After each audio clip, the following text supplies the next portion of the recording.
Hello everyone, सोची study classes में आप सभी का स्वागत है। आज हम पढ़ने जा रहे हैं संस्कृत फॉर यूपी टेट 2026। तो आइए स्टार्ट करते हैं।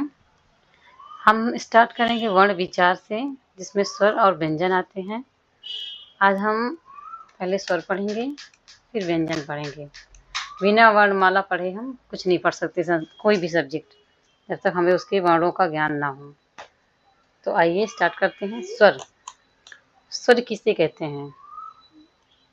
स्वर अच भी बोल सकते हैं इसको। स्वर स्वयं राजन्ते इति स्वरः। स्वर वे ध्वनियाँ हैं जिनके उच्चारण के लिए किसी अन्य वर्ण की आवश्यकता नहीं होती। जैसे आ के उच्चारण में किसी अन्य स्वर या व्यंजन वर्णों की सहायता नहीं लेनी पड़ती है, इसलिए आ स्वर है। इसी प्रकार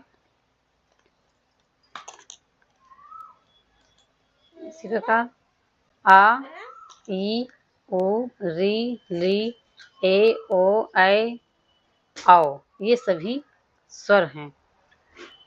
स्वरों की संख्या संस्कृत व्याकरण शास्त्र में 9 मानी गई है। आ, ई, उ, री, ली, ए, ओ, ऐ, आओ, ये सभी स्वर अच प्रत्याहार के अंतर्गत परिगणित हैं, इसलिए स्वरों को अच भी कहा जाता है। अच प्रत्याहार अयोन, रेलिक, अयोंग, अयोच तक है।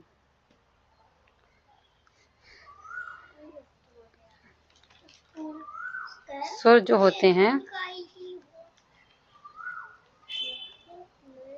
मूल स्वर क्या क्या हैं? मूल स्वर हमारे टोटल 5 हैं, जैसे आ, ई, ओ, री, ली। ये 5 मूल स्वर कहे जाते हैं। बाकी सभी संयुक्त स्वर में आते हैं। ए, ओ, ऐ, औ, ये 4 संयुक्त या मिश्रित स्वर कहे जाते हैं। जैसे आ और ई मिलके ए बनता है। आ और छोटा ऊ मिलकर ओ बनता है। छोटा आ और ए बनकर ए बनता है।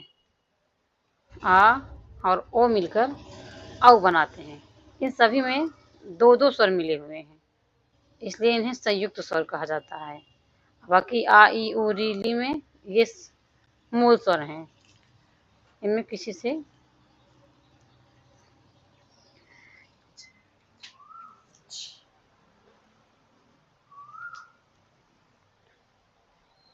यहाँ मैंने सूत्र लिख दिए हैं। उकालो जो स्वदीर्घ प्लुता सूत्र, एक मात्रक, द्विमात्रिक तथा त्रिमात्रिक स्वरों की क्रमशः ह्रस्व दीर्घ प्लुत संज्ञा होती है। जो स्वर होते हैं ये 3 प्रकार के होते हैं: ह्रस्व स्वर, दीर्घ स्वर और प्लुत स्वर। एक मात्रिक, द्विमात्रिक और त्रिमात्रिक। इन्हें 3 भागों में बोला गया है। ह्रस्व स्वर जो होते हैं, जिन स्वरों के उच्चारण में एक मात्रा का समय लगे, उन्हें ह्रस्व स्वर कहते हैं। जैसे आ, ई, उ, री, ली, ये सभी ह्रस्व स्वर हैं। और दीर्घ स्वर, जिन स्वरों के उच्चारण में 2 मात्रा का समय लगे, वे दीर्घ स्वर कहे जाते हैं। जैसे बड़ा आ, बड़ी ई, बड़ा ऊ, री, ए, ओ, ऐ, औ, ये सब दीर्घ स्वर कहे जाते हैं। छोटा ह्रस्व स्वर, बड़ा दीर्घ स्वर। और जो प्लुत स्वर होता है, जिन स्वरों के उच्चारण में 2 मात्रा से अधिक अर्थात 3 मात्रा का समय लगे, इन्हें प्लुत स्वर कहते हैं। प्लुत स्वरों की पहचान के लिए इस टाइप का चिन्ह लगाया जाता है, जैसे ओम में लगा रहता है। बोलते ओम, बीच में ऐसा लगा जैसे थोड़ा लंबा खींचते हैं, वहाँ ये स्वर लगा।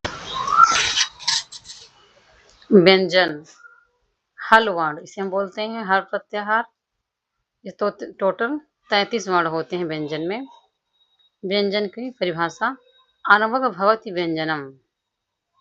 व्यंजन वे वर्ण होते हैं जो स्वतंत्र रूप से न बोले जा सके, अर्थात जिनका उच्चारण स्वर की सहायता के बिना नहीं हो सकता। जैसे क, ल, धन, आ मिलके क बनता है। ख धन छोटा आ मिलके ख बनता है। जितने भी व्यंजन हैं सब में छोटा आ मिला हुआ होता है, नहीं तो ये बोलते ही न पढ़ते ना बने। व्यंजनों के प्रकार देखते हैं।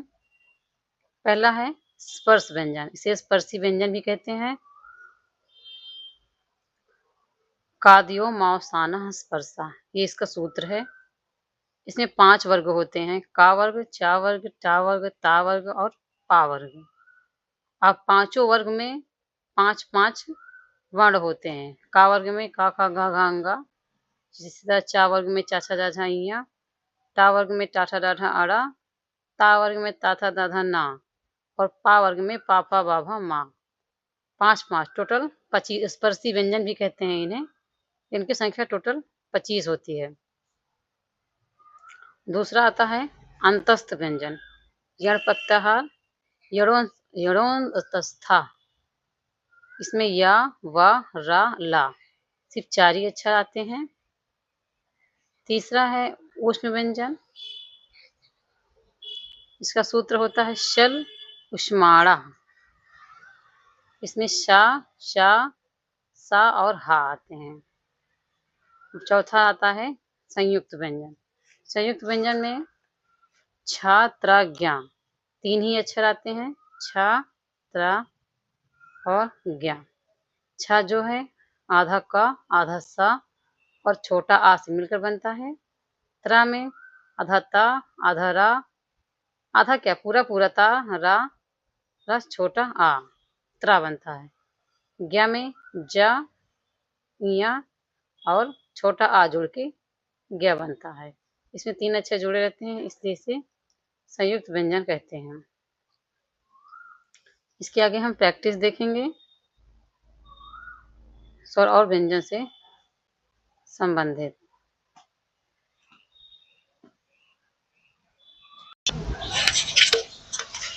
हमने स्वर पढ़ा, व्यंजन पढ़ा। अब हम स्वर और व्यंजन से संबंधित कुछ क्वेश्चन देखेंगे। टोटल 20 क्वेश्चन है जो अभी हम करने वाले हैं। संस्कृत में स्वरों की संख्या कितनी होती है? ऊपर पढ़े हैं आप लोग भी लगाइएगा। संस्कृत में स्वरों की संख्या कितनी होती है? ए 10, बी 13, सी 14, डी 19, 9। यहाँ से हम पहले पेन ले लेते हैं। संस्कृत में स्वरों की संख्या है 9।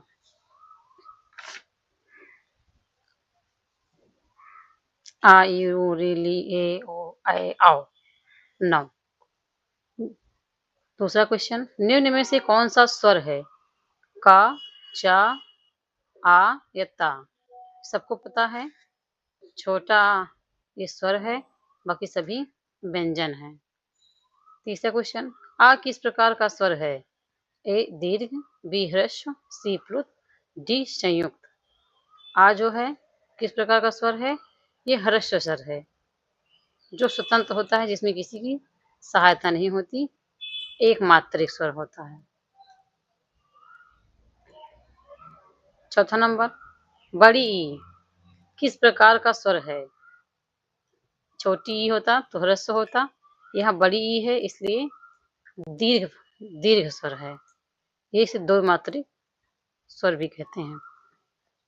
5वां नंबर क्वेश्चन, संस्कृत में व्यंजनों की संख्या कितनी है? ए 25, बी 30, सी 33, डी 35। संस्कृत में व्यंजनों की संख्या है 33। 33 वर्ण होते हैं टोटल, जिसमें से 25 स्पर्शी व्यंजन होते हैं, 4 अंतस्थ होते हैं, 4 में ऊष्म व्यंजन होते हैं और बाकी 3 संयुक्त व्यंजन होते हैं। छठा क्वेश्चन, निम्न में से कौन सा व्यंजन है? आ, ई, उ, का, ओ। इसमें कौन सा व्यंजन हो जाएगा? ये भी स्वर है, ये भी स्वर है, का व्यंजन है। सी ऑप्शन सही हो जाएगा। 7वां नंबर क्वेश्चन, का वर्ग का प्रथम अक्षर कौन सा है? का वर्ग का प्रथम अक्षर का ही होगा, इसमें ऑप्शन ए सही हो जाएगा। चा वर्ग का तृतीय अक्षर कौन सा है? तो चा में क्या होता है? चा, छा, जा, इसमें सी ऑप्शन हो जाएगा। जा तृतीय अक्षर होता है। टा वर्ग का द्वितीय अक्षर कौन सा होगा? टा, ठा। इसमें ऑप्शन बी सही हो जाएगा। ठा द्वितीय अक्षर होगा। 10वां नंबर, ता वर्ग का पंचम अक्षर कौन सा है? तो ता वर्ग क्या होता है? ता, था, दा, धा, ना। इसमें ऑप्शन डी हो जाएगा, ना। 11 नंबर क्वेश्चन, पा वर्ग का चतुर्थ अक्षर कौन सा होता है? पा वर्ग में कौन कौन से अक्षर हैं? पा, फा, बा, भा। चतुर्थ अक्षर भा हो जाएगा। अनुस्वार का चिन्ह क्या है?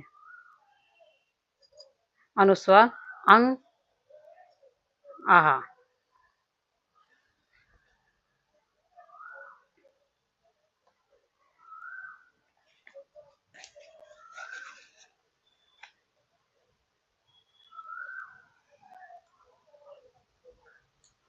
ये अनुस्वार हो जाएगा। विसर्ग, विसर्ग का चिन्ह क्या होता है? विसर्ग का चिन्ह ये हो जाएगा।